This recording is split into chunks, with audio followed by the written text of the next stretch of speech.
গাছ B maker চেনেলটোলৈ আপোনালোকক স্বাগতম।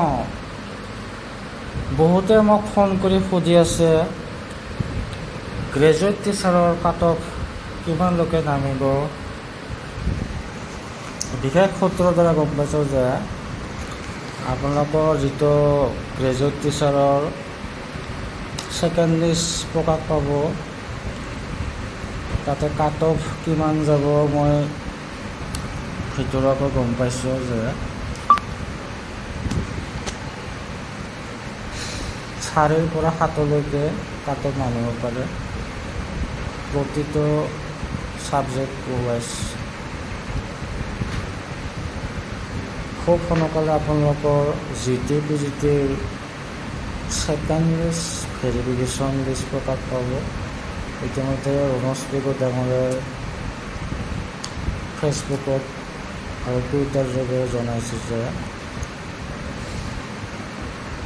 বৰ্তমান চলি থকা প্ৰমাণপত্ৰ পৰীক্ষা প্ৰক্ৰিয়া সম্পূৰ্ণ হোৱাৰ পাছত বিজ্ঞাপিত পদৰ বিপৰীতে খালী পদ উপলব্ধ থকা পৰিস্থিতিত দ্বিতীয় তালিকা সত্যাপনলৈ প্ৰকাশ কৰা হ'ব। আৰু বহুতে মোক সুধি আছে যে কিমান তাৰিখে এইটো যিটো ছেকেণ্ড লিষ্ট ভেৰিফিকেশ্যনৰ প্ৰকাশ পাব।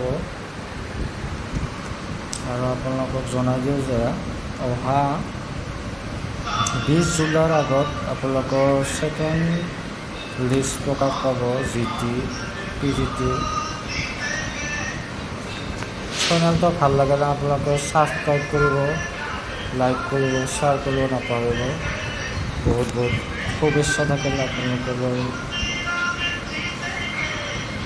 ৰিজাল্ট যাতে ভাল হয়, সকলোৱে এটা চাকৰি পাবলৈ সক্ষম হ'ব তেতিয়া। আৰু ইয়াতে কৈ দিওঁ যে PGT ভেৰিফিকেশ্যন লিষ্টত প্ৰথমে দিব, তাৰপিছত GT দিব, যাতে ক'তো অভাৰলুকিং নহয়।